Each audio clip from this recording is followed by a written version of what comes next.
Assalamualaikum warahmatullahi wabarakatuh.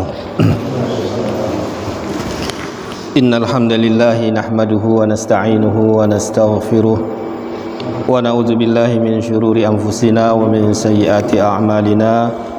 May yahdihillahu fala mudilla lahu wa may yudlilhu fala hadiya lahu. Asyhadu an la ilaha illallah wahdahu la syarika lahu wa asyhadu anna Muhammadan abduhu wa rasuluh. Qala Allah ta'ala fil Qur'anil Karim, ya ayyuhan nasu ittaqu rabbakumul ladzi khalaqakum min nafsin wahidah wa khalaqa minha zawjaha wa bassa minhuma rijalan katsiran wa nisaa'a wattaqullaha alladzi tasaaluna bihi wal arham innallaha kana 'alaikum raqiba. Ya ayyuhalladzina amanu taqullaha haqqa tuqatih wa la tamutunna illa wa antum muslimun.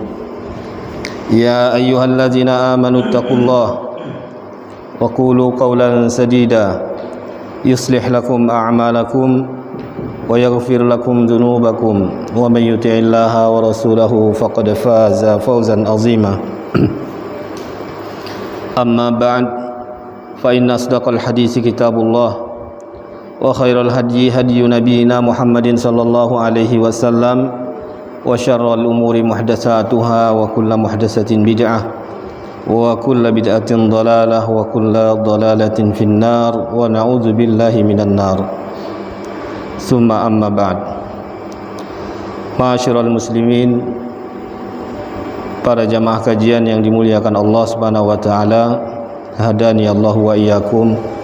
Semoga Allah Subhanahu wa taala tetap memberikan hidayah kepada kita semua. Alhamdulillah, kita memanjatkan puji syukur kepada Allah Subhanahu wa taala yang mana sampai detik ini Allah Subhanahu wa taala masih memberikan karunia dan nikmat yang banyak kepada kita.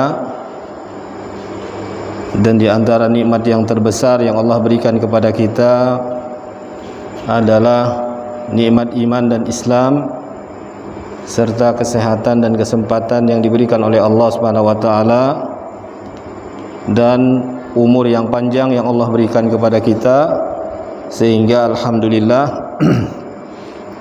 ma'asyiral muslimin, jamaah kajian yang dimuliakan Allah Subhanahu wa taala, kita bisa kembali bertatap muka di majlis ta'lim ini dan di masjid ini, dan dalam rangka mempelajari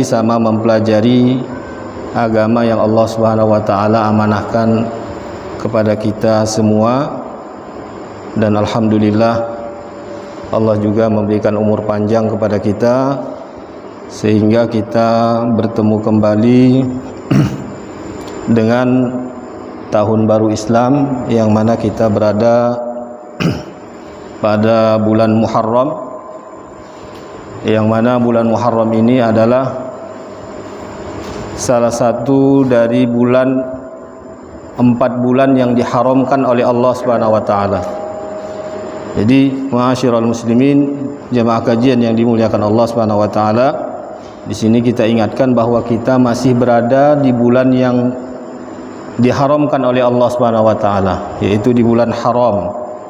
Bulan haram yang berjumlah 4, yaitu bulan Dzulqa'dah, kemudian bulan Dzulhijjah, yaitu bulan 10 dan bulan 11 dan 12, yaitu akhir bulan Hijriyah, ditutup oleh Allah Subhanahu wa taala dengan bulan yang mulia, yaitu Dzulqa'dah dan Dzulhijjah.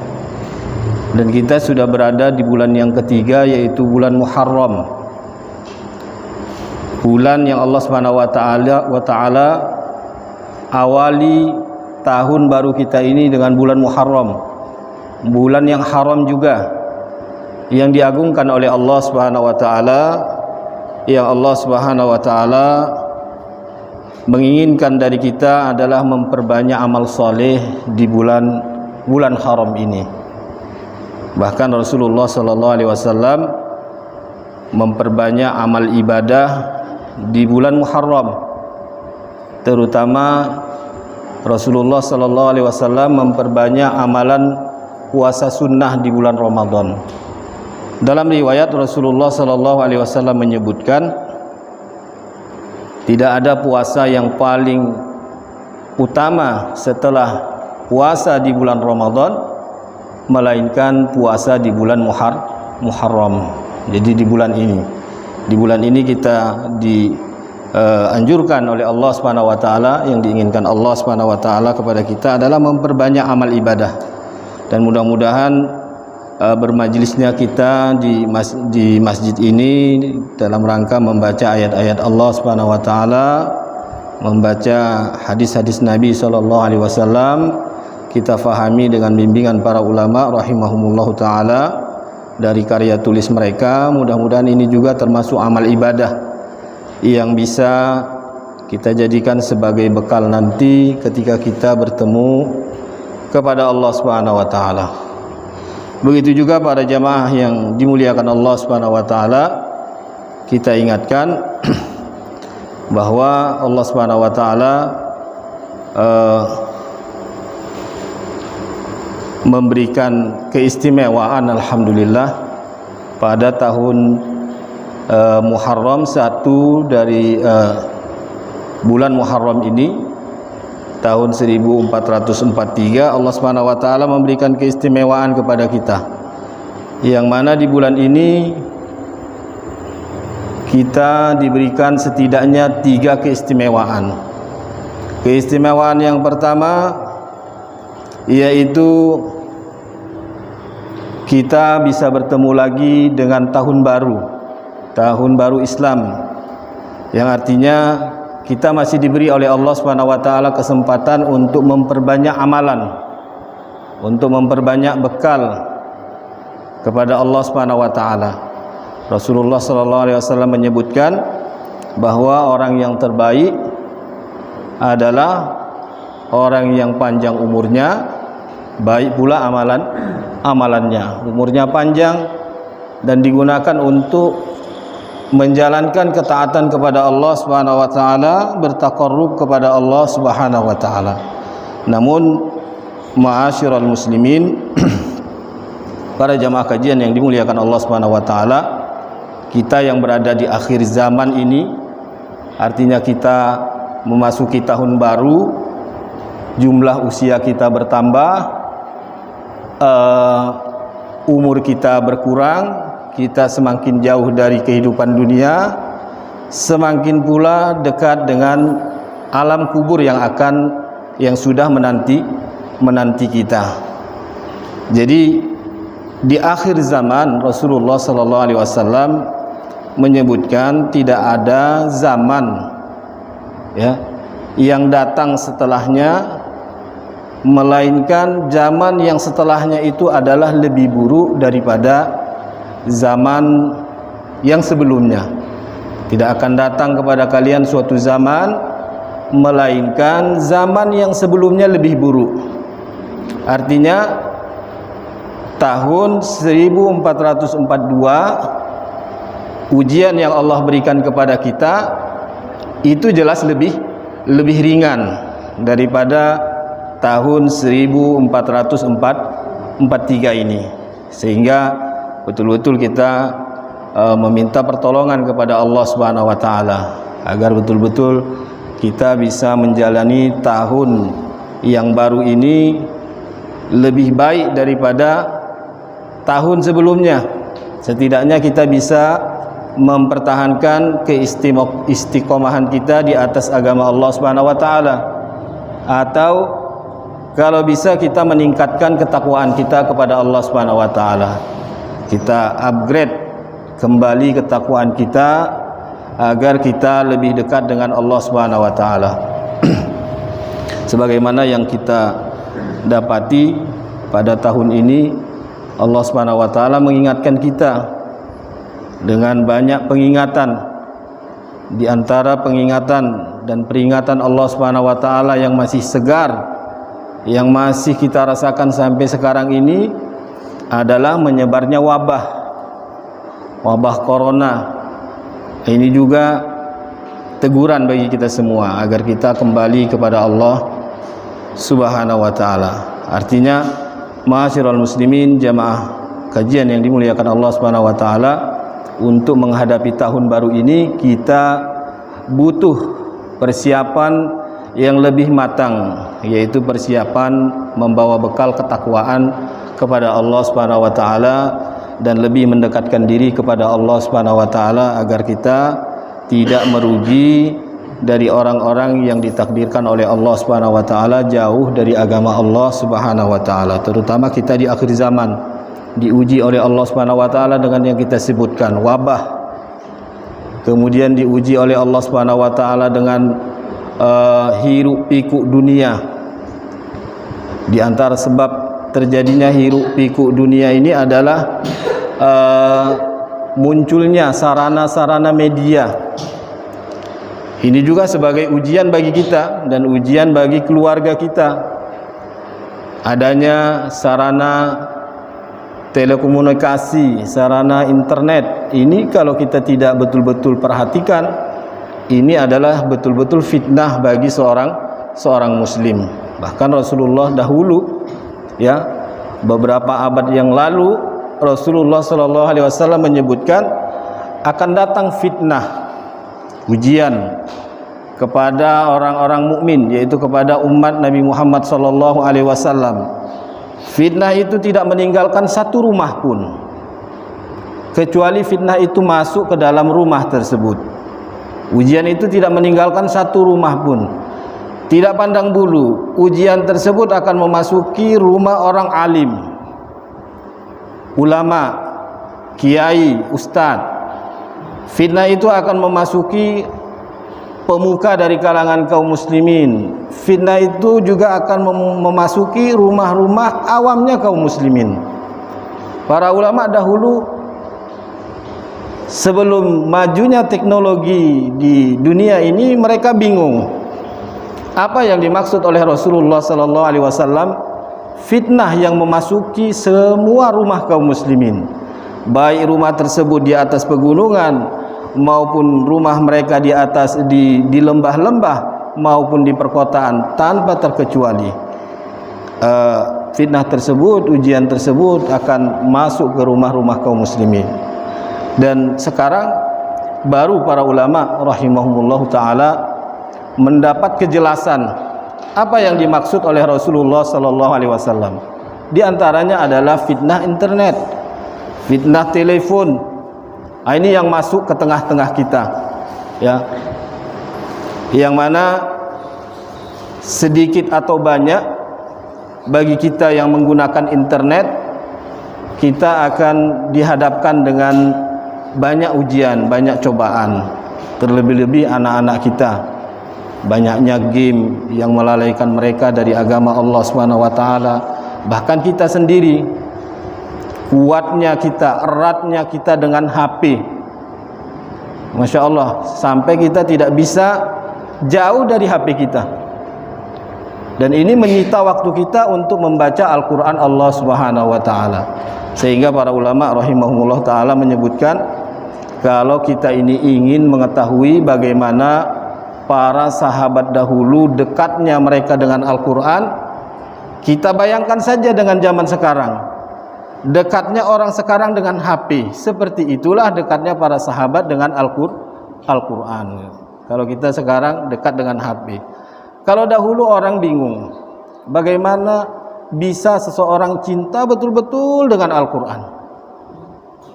Apa mungkin dia setiap hari, setiap saat pegang Al-Quran? Belum pernah terjadi.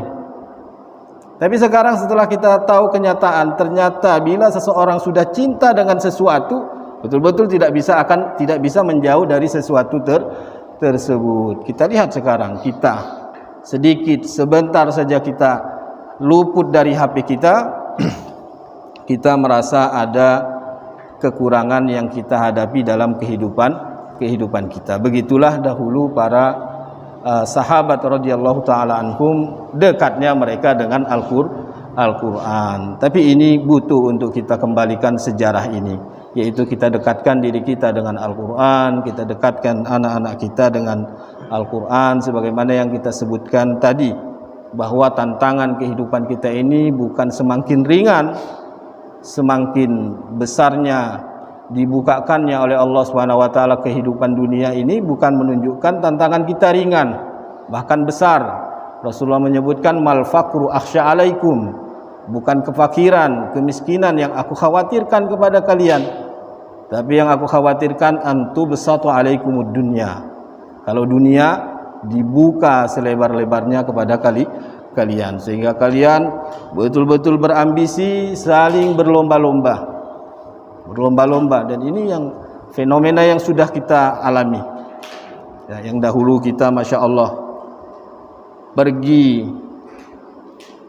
dengan jarak 2 kilo, 3 kilo, 4 kilo kita lalui dengan jalan kaki, mulai meningkat kita lalui dengan bersepeda. Sekarang alhamdulillah kita lalui dengan sepeda motor, dengan mobil. Dibukakan pintu dunia, tapi tidak mendekatkan kaum muslimin kepada Allah Subhanahu wa taala. Rasulullah menyebutkan di antara tanda-tanda hari kiamat, wa antaral khufatal uratal alata ri'a as-sa'i yatatawaluna fil bunyan. Di antara ciri khas dekatnya hari kiamat kepada umat ini, bila kita sudah melihat orang-orang yang dahulunya tidak memiliki busana sempurna, dan ini dialami oleh bangsa negara Indonesia, tidak memiliki alas kaki. Nah, ini juga dialami oleh kakek-kakek kita dahulu. Mereka tidak memiliki busana yang sempurna, bahkan ada yang menceritakan kepada kita, dan itu hanya sebatas cerita. Kalau untuk sekarang ada yang berpakaian dengan pakaian kain goni yang gatal, Masya Allah, itu saja sudah disyukuri. Ada yang tidak beralas kaki, dan itu Masya Allah. Mungkin bapak-bapak yang tua berumur 70-an merasakan sekolah tanpa ada alas kaki. Ri'a asya, mereka itu hanya pengembala kambing ya, pengembala kambing, berbusana minim, beralas kaki juga minim, kemudian aktivitas sehari-hari juga tidak ada yang istimewa, paling bertani atau beternak. Tapi ya tatawaluna fil bunyan, di akhir zaman mereka mendapati waktu berlomba-lomba di dalam bangunan. Masya Allah, ini yang kita hadapi.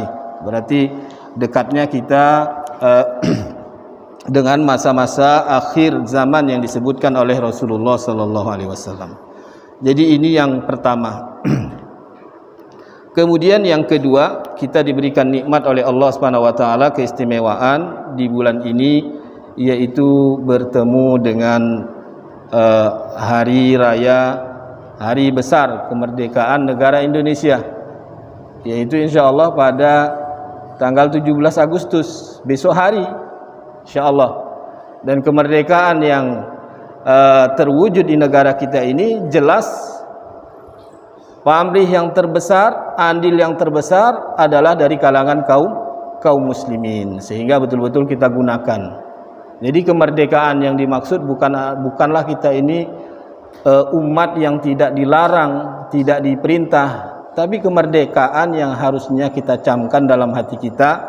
Kita bebas beribadah kepada Allah Subhanahu wa taala tanpa dihalangi dengan waktu, tanpa dihalangi dengan ancaman. Itulah yang dimaksud dengan merdeka. Jadi merdeka bukan berarti lepas kewajiban sholat, lepas kewajiban menuntut ilmu, lepas kewajiban syariat, bukan. Tapi kita bebas, dengan secara utuh kita dipermudah dan diberikan keluangan untuk menjalankan agama. Alhamdulillah, ini kita betul-betul syukuri ya, yaitu Allah Subhanahu wa taala menjauhkan penjajah dari negara kita ini. Jangan kita ingkari. Kalau kita ingkari, bisa jadi Allah Subhanahu wa taala akan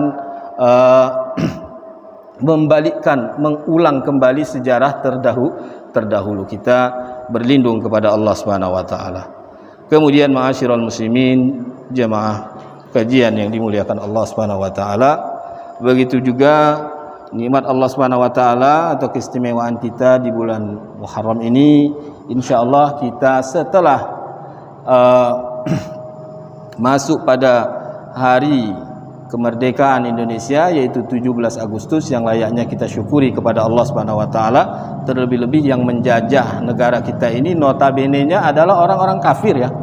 Orang-orang kafir dari Belanda campur Inggris, yang mereka ini bukan berstatus muslim. Kemudian yang selanjutnya yaitu kita hari 17 Agustus hari Selasa ya. Hari Rabu kita masuk pada tanggal 18 Agustus, itu juga adalah ketepatan dengan 9 Muharram yang dikenal dengan Tasu'a. 9 Muharram ini kita disunnahkan untuk berpuasa. Berpuasa gunanya untuk menyelisihi kaum ahlul kitab dari kalangan Yahudi dan Nasrani, yang mana mereka berpuasa pada tanggal 10 Muharram, yaitu hari Kamis besok. Rabu, Kamis kita disunnahkan berpuasa. Itu keistimewaan kita di bulan ini, yaitu kita bertemu dengan 2 hari kemerdekaan. Hari kemerdekaan Indonesia tanggal 17 Agustus, tepatnya hari Selasa. Hari kemerdekaan Nabi Musa tepatnya tanggal 19 Agustus, yaitu hari Kamis, yaitu ketika Nabi Musa alaihissalam ditindas oleh Fir'aun. Kemudian Nabi Musa alaihissalam tetap bersabar dan tetap membujuk Fir'aun ya untuk kembali kepada Allah Subhanahu wa taala, agar hatinya luluh kepada Allah Subhanahu wa taala, dengan berbagai macam fase tahapan yang dilakukan oleh Nabi Musa alaihissalam, dengan ucapan yang lemah lembut, kemudian juga tidak diterima oleh Fir'aun. Kemudian Allah Subhanahu wa taala memberikan 7 mukjizat sebelum Allah Subhanahu wa taala musnahkan Fir'aun dan bala tentaranya. Jadi 7 mukjizat yang Allah berikan kepada Fir'aun. Allah tegur Fir'aun dengan 7 peringatan yang dibawa oleh Nabi Musa alaihissalam. Jadi peringatan ini tidak mempengaruhi kecongkaan, kesombongan Fir'aun. Jadi jangan sama dengan kita. Jadi Allah Subhanahu wa taala kan sudah ingatkan kepada kita juga. Kita ini sebetulnya diingatkan oleh Allah Subhanahu wa taala dengan berbagai kejadian-kejadian tahun demi tahun. Adanya tsunami besar di Aceh, itu tidak lain hanya peringatan. Kemudian adanya tsunami, gempa di Sulawesi. Sekarang kita menghadapi wabah corona. Mudah-mudahan Allah Subhanahu wa taala cepat mengangkatnya dari tengah-tengah negara kaum muslimin. Sehingga kita butuh ya untuk berubah, jangan seperti Fir'aun. Fir'aun diingatkan oleh Allah Subhanahu wa taala, dibawakan bukti oleh Nabi Musa alaihissalam. Bukti yang pertama, mukjizat yang dibawakan Nabi Musa alaihissalam, yaitu Nabi Musa membawa tongkatnya. Ini dalam sejarah butuh untuk kita ingat, karena sejarah Nabi Musa alaihissalam, kisah Nabi Musa alaihissalam ini adalah kisah yang paling banyak Allah Subhanahu wa taala ceritakan di dalam Al-Qur'an. Jadi kisah Nabi Musa alaihissalam di antara kisah yang teragung yang Allah Subhanahu wa taala abadikan di dalam Al-Qur'an, dengan berbagai bentuk kisah, dengan ayat yang panjang ada, dengan ayat yang sederhana ada, dengan ayat yang pendek ada.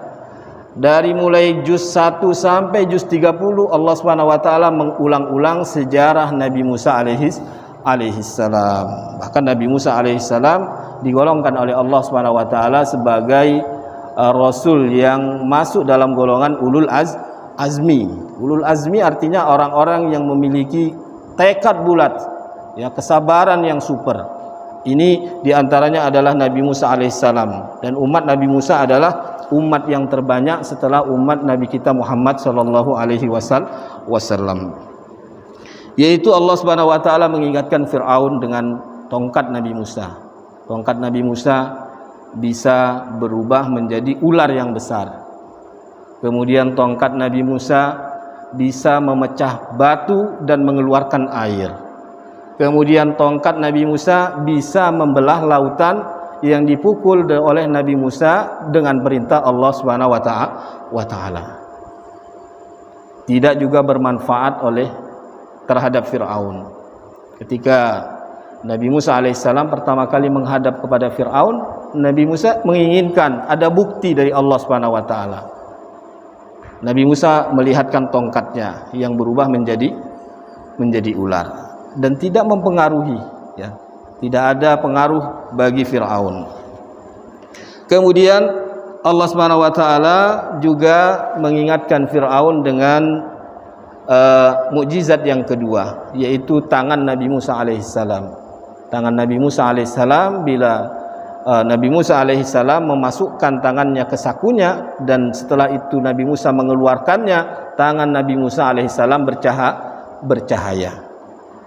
Kemudian yang ketiga, Nabi Musa alaihissalam meminta kepada Allah Subhanahu wa taala agar Firaun dan bala tentaranya ditimpa sinin, yaitu paceklik yang panjang.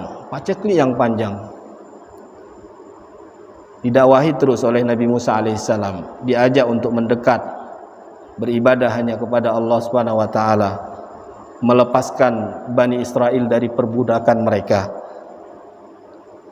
Firaun meminta kepada Nabi Musa agar Nabi Musa berdoa kalau Allah Subhanahu wa taala, Tuhannya Nabi Musa alaihissalam, menyudahi paceklik yang panjang itu, dia akan beriman. Maka Allah Subhanahu wa taala turunkan hujan. Namun Firaun tetap membangkang dan sombong seperti dahulu kalanya. Tidak juga dihiraukan oleh Firaun. Kemudian diingatkan oleh diingatkan oleh Allah Subhanahu wa taala dengan naqsus samarat, yaitu berkurangnya buah-buahan. Ya, setelah sinin, paceklik panjang selesai, Firaun juga tidak beriman. Diingatkan oleh Allah Subhanahu wa taala dengan naqsus samarat. Pohon-pohon mereka tidak berbuah, sehingga terjadi kelaparan yang serius. Maka sama kelakuan Firaun meminta Nabi Musa alaihissalam untuk berdoa kepada Allah Subhanahu wa taala. Bila nanti Allah Subhanahu wa taala mengeluarkan buah-buahan, Firaun akan beriman kepada Allah. Namun setelah Allah Subhanahu wa taala mengkabulkan doa Nabi Musa alaihissalam, Firaun tidak berubah. Dia hanya memberikan janji belaka. Kemudian diingatkan oleh Allah Subhanahu wa taala dengan tufan, yaitu angin yang kencang yang membawa air. Diingatkan dengan tufan. Jadi tufan ini bukan hanya sekedar fenomena alam, tapi itu adalah peringatan yang Allah ingatkan kepada umat-umat terdahulu. Ya, diingatkan oleh Allah Subhanahu wa taala dengan tufan. Itu juga tidak mempengaruhi Firaun. Kemudian diingatkan oleh Allah Subhanahu wa taala dengan mukjizat yang keenam, yaitu jarad. Allah Subhanahu wa taala mengirimkan ribuan bahkan jutaan belalang kepada Firaun dan seluruh bala tentaranya, sehingga seluruh tumbuh-tumbuhan mereka dihabisi oleh belalang. Bahkan dikisahkan oleh Ibnu Katsir rahimahullahu taala, bahkan pintu-pintu mereka yang terbuat dari kayu habis digigiti oleh belalang tersebut, saking banyaknya belalang. Sama, Firaun juga tidak melakukan sama dengan tindakannya yang pertama, meminta Nabi Musa untuk berdoa.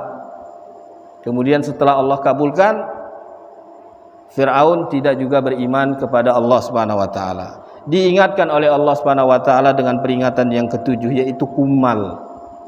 Kumal ini adalah bentuk kutu.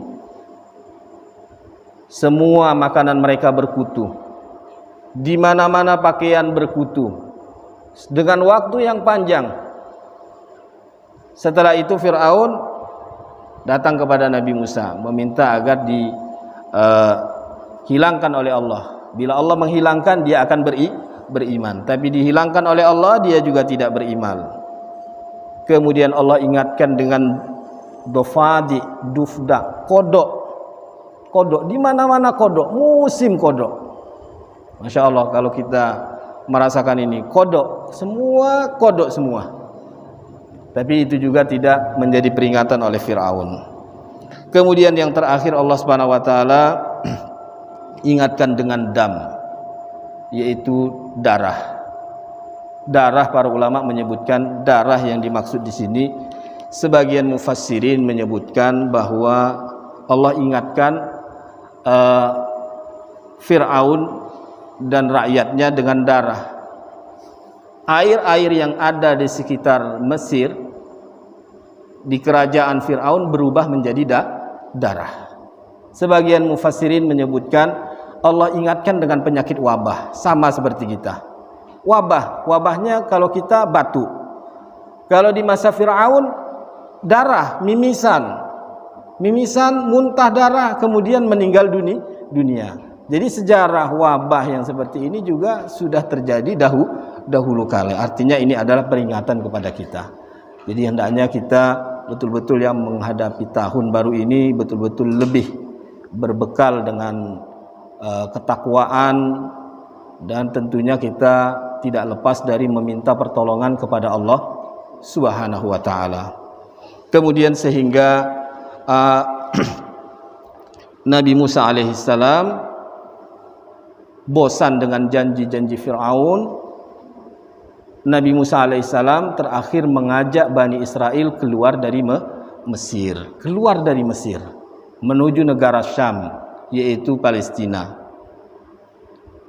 Di saat Nabi Musa alaihissalam keluar dari Mesir menuju Palestina, sampai kabarnya kepada Fir'aun. Maka Fir'aun mengerahkan seluruh bala tentaranya yang dia pimpin langsung dengan dirinya untuk mengejar Nabi Musa alaihissalam dengan kaum muslimin yang beriman terhadap Nabi Musa alaihissalam.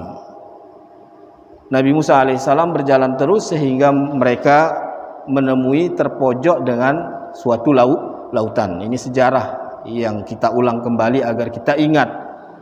Kemudian Bani Israel mengatakan kepada Nabi Musa, "Inna lamudrakun." Kalau seperti ini wahai Musa, kita ini akan tertangkap oleh Fir'aun. Maka dengan yakinnya Nabi Musa alaihissalam, kalau itu adalah perintah dari Allah Subhanahu wa taala, maka Allah tidak akan menyia-nyiakan orang yang berbuat baik. Nabi Musa mengatakan, "Kalla inna ma'iya rabbi sayahdin." Tidak, sekali-kali. Kita ini bersama Allah, Dia akan memberikan petunjuk kepada kita. Maka Allah Subhanahu wa taala mewahyukan kepada Nabi Musa alaihissalam untuk memukulkan tongkatnya ke lautan tersebut sehingga lautan tersebut terbelah menjadi dua, seperti gunung yang besar. Nabi Musa alaihissalam dan Bani Israel pun masuk melintasi lautan tersebut sehingga sempurna, tidak ada satupun yang tersisa dari Bani Israel yang ikut dengan Nabi Musa alaihissalam, dan diikuti oleh Fir'aun dan bala tentaranya, sehingga Allah tunggu tidak ada yang tersisa dari Fir'aun dan bala tentaranya, masuk semua, baru Allah Subhanahu wa taala kembalikan lautan tersebut. Kejadian inilah yang terjadi pada tanggal 10 Muharram.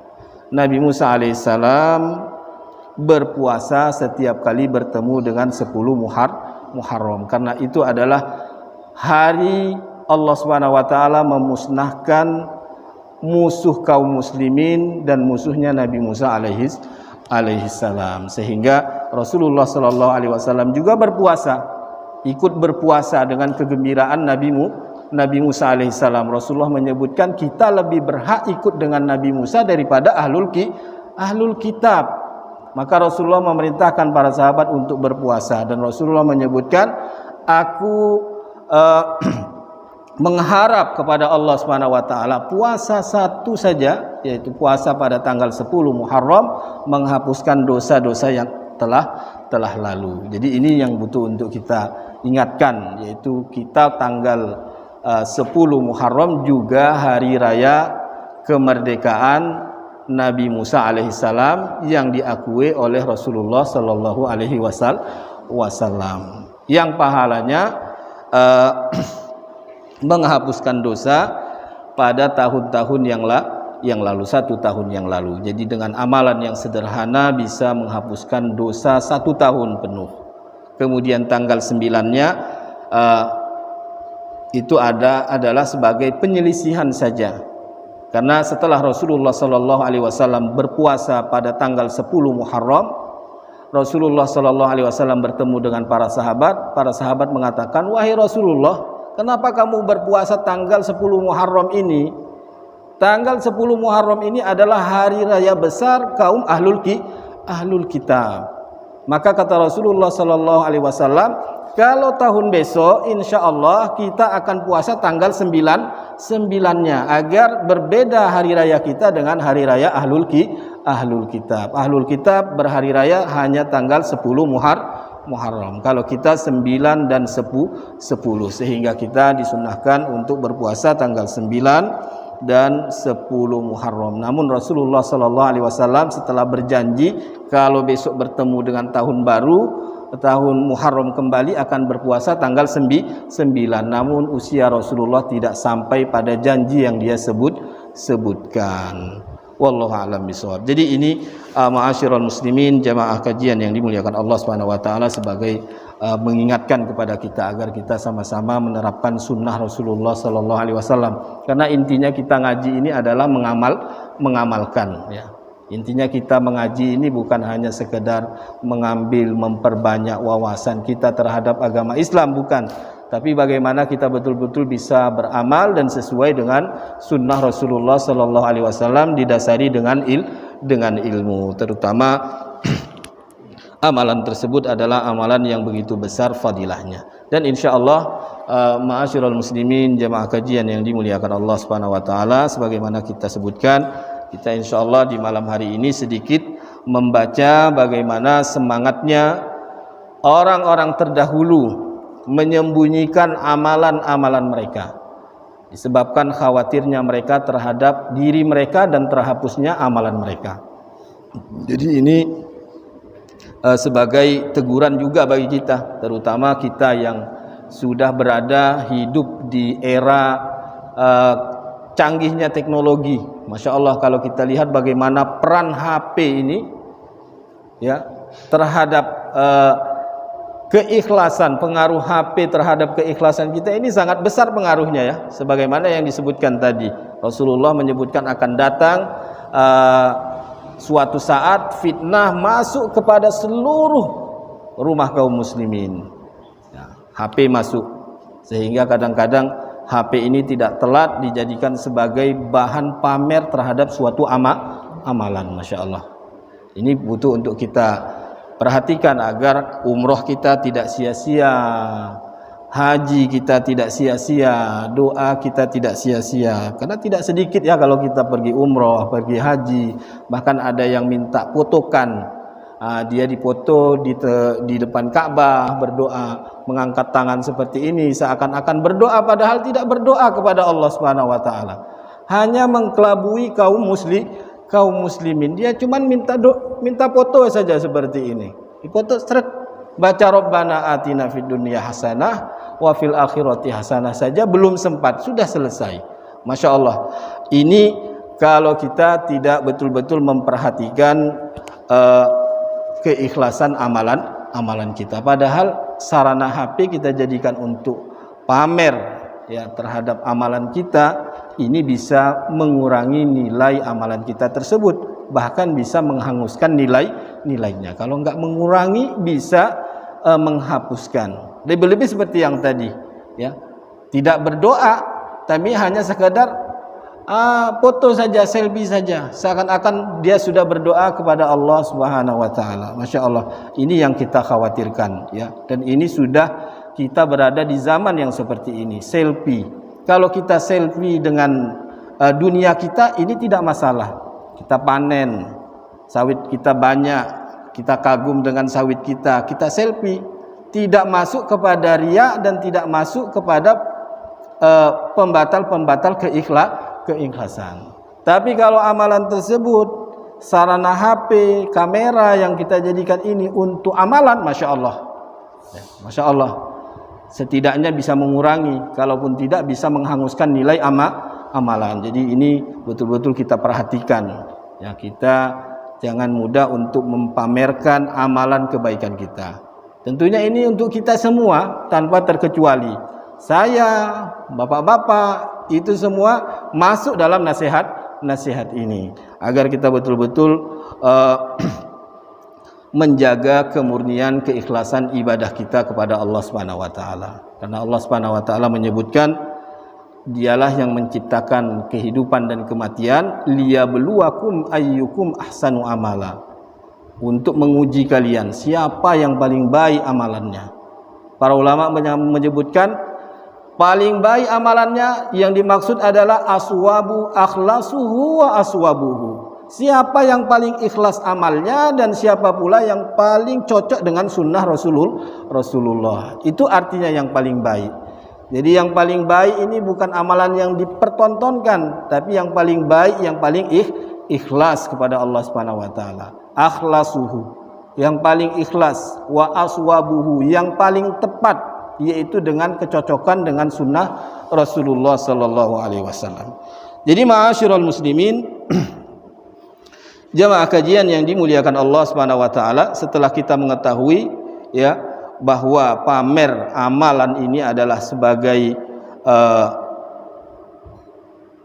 perusak terhadap amal kita, bahkan bisa menghanguskan, maka butuh bagi kita untuk kembali memupuk semangat kita dengan membaca sejarah orang-orang baik dahulu, bagaimana mereka berusaha betul-betul menyembunyikan amalan mereka.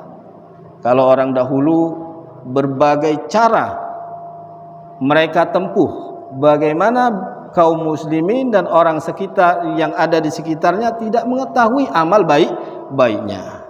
Berbeda dengan zaman kita. Kebanyakan kita sekarang berusaha dengan segala cara bagaimana amalan kita ini sampai kepada orang lain. Masya Allah, ini yang butuh untuk kita koreksi kepada diri kita masing-masing.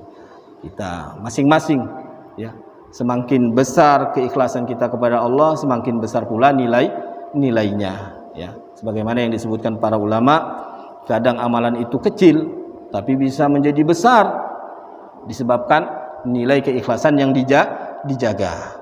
Terkadang amalan itu besar tapi bisa menjadi kecil disebabkan keikhlasan yang tidak dijaga. Jadi mungkin kita kalau mengamalkan amalan-amalan yang besar ini mungkin sangat berat. Paling bisa kita mengamalkan amalan-amalan yang kecil kalau mau kita. Ya, itu yang diberikan Allah Subhanahu wa taala kepada kita. Apalagi kita yang awam ini, mengamalkan amalan-amalan yang kecil itu saja sudah Masya Allah. Ya. Kalau yang kecil ini kita jaga keikhlasannya, bisa melomba amalan-amalan yang besar. Amalan kecil bisa melomba amalan yang besar. Sebagaimana dahulu ada seorang pezina pada umat terdahulu yang disebutkan oleh Rasulullah sallallahu alaihi wasallam, hanya dengan amalan yang kecil, melihat seekor binatang anjing yang dalam keadaan kehausan, kemudian disebabkan ibanya terhadap binatang tersebut, dia memberikan kebaikan, sedikit kebaikan. Dia ambilkan, dia buka sendalnya dan dia masukkan ke dalam sumur, dia tuangkan ke mulut anjing tersebut. Maka Allah Subhanahu wa taala ampuni dosanya. Masya Allah, pelacur, pezina diampuni oleh Allah Subhanahu wa taala dengan satu amalan yang kecil, tapi betul-betul amalan kecil tersebut dijaga. Ya. Di sini ma'asyiral muslimin, jamaah kajian yang dimuliakan Allah Subhanahu wa taala. Ini betul, Pak? Hah? Masya Allah, yang tak tengok dari tadi ini, Pak. Tak tengok masih ada waktu kan? Iya, kalau nggak selesai insya Allah besok kita baca lagi. 3 menit. Kita lihat sejarah seorang tabi'in yang sangat mulia, yaitu ulama besar tabi'in yang dikenal dengan nama Ayyub As-Sakhtiyani. Beliau diceritakan oleh Hammad bin Zaid, dahulu tabi'in yang bernama Ayyub As-Sakhtiyani bila memberikan nasihat, membacakan hadis, kemudian sampai kepada hadis-hadis yang menyinggung azab-azab Allah Subhanahu wa taala, sehingga hati kaum muslimin lunak, bahkan bisa menangis, maka Ayyub As-Sakhtiyani berpura-pura pilek, ya, berpura-pura pilek, batuk. Kemudian beliau mengatakan, alangkah beratnya batuk yang aku rasakan atau flu yang aku rasakan. Padahal Ayyub As-Sakhtiyani bukanlah pilek, bukanlah flu, ya, tapi disebabkan sedihnya membaca ayat-ayat Allah Subhanahu wa taala. Namun, ya, Masya Allah, beliau tidak mau menampakkan bahwa dirinya bersedih, ya, menangis karena menghayati apa yang dia baca. Jadi ibadah menangis ini Masya Allah sangat besar nilainya. Rasulullah menyebutkan mata yang menangis karena Allah Subhanahu wa taala. Menangisnya tapi karena Allah Subhanahu wa taala, bukan karena dunia yang luput dari kita, bukan. Maka tidak akan disentuh oleh api neraka. Jadi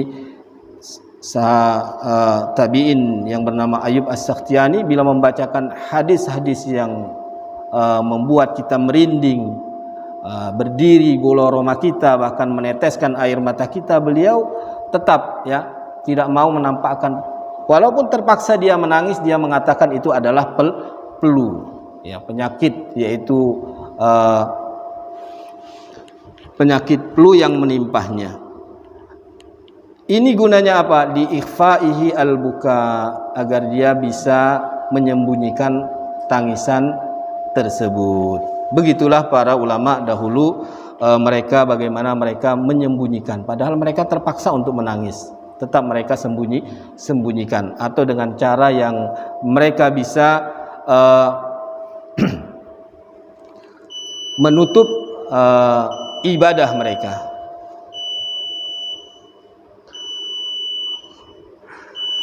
Iya, kita masuk waktu ini Pak, ya. Ya, padahal ini inti yang mau kita baca tadi. Tapi insya Allah kita lanjutkan nanti atau besok aja. Ya, insya Allah kita lanjutkan pada kajian yang akan datang. Yang mudah-mudahan apa yang kita baca tadi sebagai faedah tambahan agar kita betul-betul bisa mengamalkan apa yang kita ilmui dari agama Islam, sehingga betul-betul kita berada di atas bimbingan Allah Subhanahu wa taala, dan kita bisa memperbanyak bekal kepada Allah Subhanahu wa taala, yang mana lama atau cepatnya tentu semua kita nanti akan dikembalikan kepada Allah Subhanahu wa taala. Terlebih-lebih di masa kita ini, ya, Masya Allah, kita sangat sedih, ya. Kadang-kadang banyak di antara kita yang meninggal secara tiba-tiba. Belum banyak penghapusan dosa-dosa dari Allah Subhanahu wa taala, belum banyak kita mengucapkan istighfar, tiba-tiba kena wabah corona, sesak, dibawa ke rumah sakit, sehari dua hari kemudian meninggal dunia. Sebelum kita mendapati giliran kita, hendaknya sebelumnya ini kita sudah mempersiapkan bekal menuju kepada Allah Subhanahu wa taala. Mudah-mudahan ini yang kita baca. Subhanaka Allahumma rabbana wa bihamdika asyhadu an la ilaha illa anta astaghfiruka wa atubu ilaik. Wassalamualaikum warahmatullahi wabarakatuh.